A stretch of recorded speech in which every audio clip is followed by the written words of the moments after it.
सो पिलामाने आम second part को start करिया। तो उत्कल जननी शरीर को किए धोई देछि ना आमे ऑलरेडी डिस्कशन करथिले ना समुद्र धोई देछि। समुद्र तटरे क्या वृक्ष माने उत्कल माता को सुशोभित करिसेंती ताल आ तमाल वृक्ष ऑलरेडी पढ़ी सारिछे। उत्कल माता पारदेश रे केउ भली नदी बोही जाइछि। उत्कल मातार पाददेश रे केउ भली नदी बोही जाइछि तो आम जानी शुभ्र तटनी। उत्कल माता अंगरे कौन शोभा पाई तो ये आम कवितार अंश घन घन वनभूमि राजित अंगे। तो ये से कवितार अंश विशेष अच्छी तो ये आंसर कौन हो वनभूमि। शुभ्र तटिनी कूल शिखर समीरा भल क्वेश्चन टाए जोड़ी उपरोक्त पदांशर अर्थ स्वच्छ जल धारण कर नदीटे शीतल जलकणा युक्त पवन बोही जाऊँगी। ये गोटे शब्दार्थ मु बुझेला बुझाई जलकणा अर्थ ये आम बुझा शिखर। नेक्स्ट उत्कल माता अंगरे नील बुधरमाला क्यों रूप सजी तो पद्य थिला नील बुधरमाला साजे तरंगे तो ये आंसर हो तरंगे। उत्कल जननी आकाश कहार कलर पर मुखरित होता है तो ये तो जानी जाए ऑलरेडी पक्षी मानकर कलर पर। सुंदर शाड़ी सुशोभिता क्षेत्रा तो ये पढ़ला आमको कहुला ना शाड़ी एक विशेष भद्रक प्रस्तुत होता एक किसमर धान तो ये से शस्य को पचरा क्यों शस्य उत्पादन करा जाउथला ना धान। उत्कल शस्य क्षेत्र क्यों सुशोभिता उत्कल शस्य क्षेत्र क्यों सुशोभिता तो ये आंसर हो सुंदर धान क्षेत्र सुशोभिता। उत्कल माता चक्षु क्यों आलोक उज्जवल अटे तो ये कहुला तो ज्ञान आ विज्ञान रे केउ मानक कुटीर जो उत्कल जननी पवित्र होइछन्ति तो ये कुटीर क्यों मानकर थिला ना जोगी ऋषि मानकर कुटीर थिला। मुनि ऋषि मानकर वासस्थान बारंबार कहुला इंपोर्टेंट क्वेश्चन वेरी वेरी तो से मानकर वासस्थान होची उट्टोज अर्थ पत्र कुड़िया। उत्कल प्रदेश को किए मंडन करछन्ति ना सुंदर मंडन मंडित देश तो ये सुंदर मंदिर आंसर हो। उत्कल माता वेश क्यों शोभा पाँच तो उत्कल माता वेश आम देखा तो उत्कल माता वेश चारु कलार शोभा पाँच तो से लिखाई तो चारु कलार सुशोभित हो। उत्कल प्रदेश क्यों पूर्ण बोली कहते ना उत्कल प्रदेश आमको से कहुला पुण्य तीर्थरे पूर्ण बोली कहुई। उत्कल माता शरीर क्या रक्त अनुरंजित ना से गोटे पद्य थिला अरिकूल शोणित तो अरिकूल अर्थ शत्रुकूल तेणु उत्कल माता शरीर क्या रक्त अनुरंजित ना शत्रु मान रक्त अनुरंजित। उत्कल भूमिर सुरवीर सुरवीर बोली क्या कहुला शब्दार्थ आम बुझी सुरवीर अर्थ श्रेष्ठ योद्धा जो मान योद्धा बोली कहुला। सुरवीर वीरत्व उत्कल जननी दर्प को वृद्धि करथिला तो क्यों सुरवीर वीरत्व उत्कल जननी दर्प को वृद्धि करथिला। ये गोटे एप्लिकेशन बेस्ड क्वेश्चन अच्छी ये आम बुझे चेष्टा करिया। सुरवीर को माने सुरवीर ये केवल जड़े एका अच्छा सी हूँ जयराज गुरु अन्य समस्त कवि भाव परिचित शारदा दास भीम भई जगन्नाथ दास। निम्नलिखित मध्य क्यों ज्ञानी गुणी व्यक्ति विशेष समग्र विश्व में स्नेहभाजन होती तो ज्ञानी गुणी व्यक्ति जदि आम देखिए ज्ञानी गुणी व्यक्ति ये कि विश्व में परिचित अच्छा हम भारत वर्ष में स्वाधीनता संग्राम में परिचित वीर सुरेंद्र साय बक्सी जगबंधु जयराज गुरु किंतु पठाणी सामंत चंद्रशेखर को समस्ते विज्ञान प्रतिभा जानी ज्योतिर्विज्ञानी भाव में तेणु राइट आंसर पठाणी सामंत चंद्रशेखर। कुताबर शब्दर अर्थ ये कविता बारंबार कहुला तो ये कविता कौन कहुला कुताबर अर्थ बारंबार कहुला तो ये विद्वान ज्ञानी गुणी विद्वान। क्यों माने उत्कल जननी मुकुट अटंती ସେଇଠି ବି କୁହାଯାଇଥିଲା କେଉଁମାନେ ମୁକୁଟ ଅଟନ୍ତି। ତ ଏଇଠି ଆନ୍ସର ହେଇଯିବ କବିକୁଳ ମୌଳି। ମୌଳିର ଅର୍ଥ ମୁକୁଟ। ଉତ୍କଳ ଜନନୀ ଆଜି କେଉଁମାନଙ୍କ ପାଇଁ ବନ୍ଦନୀୟ? ଉତ୍କଳ ଜନନୀ ଆଜି କେଉଁମାନଙ୍କ ପାଇଁ ବନ୍ଦନୀୟ? ତ ଉତ୍କଳ ଜନନୀ ଆଜି ମହାନ କବିମାନଙ୍କ ପାଇଁ ବନ୍ଦନୀୟ ଅଟେ। ଉତ୍କଳ ମାତାଙ୍କ କୀର୍ତ୍ତି ଆଜି ସାରା ଦେଶରେ ପରିଚିତ। ଆମେ ଅଲରେଡ଼ି ପଢ଼ିଥିଲେ। ତ ଭୁବନରେ, ଭୁବନ ଅର୍ଥ ପୃଥିବୀ ବା ବିଶ୍ୱ। ବନ୍ଦେ ଉତ୍କଳ ଜନନୀ କେଉଁ ପ୍ରକାର କବିତା? ତ ଏଇଠି ଆମେ ଯଦି ଅପସନ୍କୁ ଯିବା, ଇଏ ଜାତୀୟତାବାଦୀ କବିତା ବି, ମାତୃଭୂମି ପ୍ରଶଂସକ କବିତା ବି, ଦେଶାତ୍ମବୋଧକ କବିତା ବି। ତ ଏସବୁ ଯାକ ଅପସନ୍ କରେକ୍ଟ ଅଛି, ତେଣୁ ଆର ଆନ୍ସର ହେଇଯିବ ସବୁଗୁଡ଼ିକ।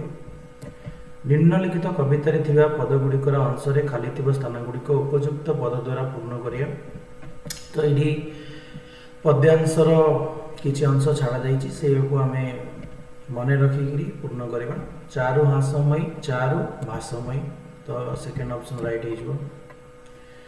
ତାଳ ତମାଳ, ସୁଶୋଭିତା ତୀରା, ନୀଳ ବୁଧର ମାଳା, ସାଜେ ତରଙ୍ଗେ, ସୁନ୍ଦର ଶାଳୀ ସୁଶୋଭିତା କ୍ଷେତ୍ର, ଜ୍ଞାନ ବିଜ୍ଞାନ ପ୍ରଦର୍ଶିତା ନେତ୍ର, ଯୋଗୀ ଋଷିଗଣ କୁଟୋଜ ପବିତ୍ରା, ପୂର୍ଣ୍ଣ ତୀର୍ଥୋଚୟ ପୂର୍ଣ୍ଣ ପ୍ରଦେଶ।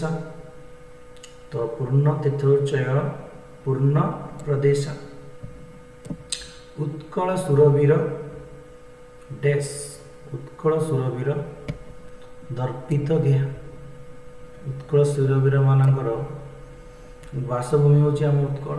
ଅରିକୁଳ ଶୋଣିତ, ଅରିକୁଳ ଶୋଣିତ ଚର୍ଚ୍ଚିତ ଦେହା। ଅରିକୁଳ ଶୋଣିତ ଚର୍ଚ୍ଚିତ ଦେହା। ଡେସ୍ କୃତବର ସ୍ନେହ। ତ ଏଇଠି ଭଲ କ୍ୱେଶ୍ଚିନ୍ଟି ଅଛି, 41 ନମ୍ବର।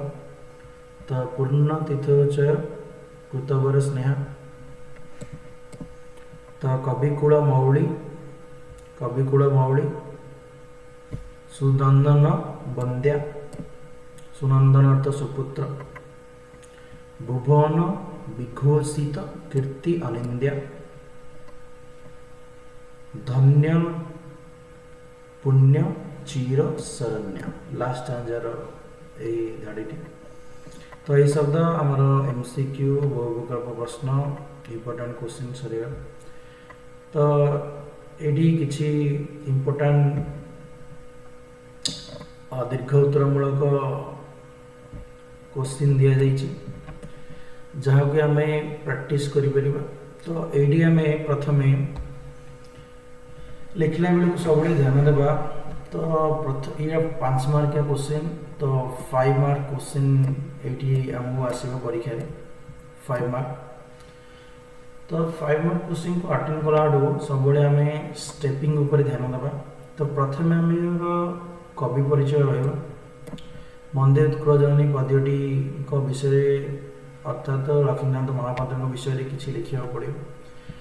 सेकेंड स्टेप रे जहाँ भी आम ए पठित कविता अनुसरण करे बुझीसे ताकू गोटे छोटे पैराग्राफ करवा। तो 2टी पैराग्राफ है। नेक्स्ट 3 नंबर पैराग्राफ रे आम तांकर अन्य जोड़ा रही जाता वाक्यांश को लिखा। तापर पद्यर किसी उद्धृतांश आमको ये लिखा पड़ो जहाद्वारा परीक्षक को खाता सुंदर लगे। तापर नेक्स्ट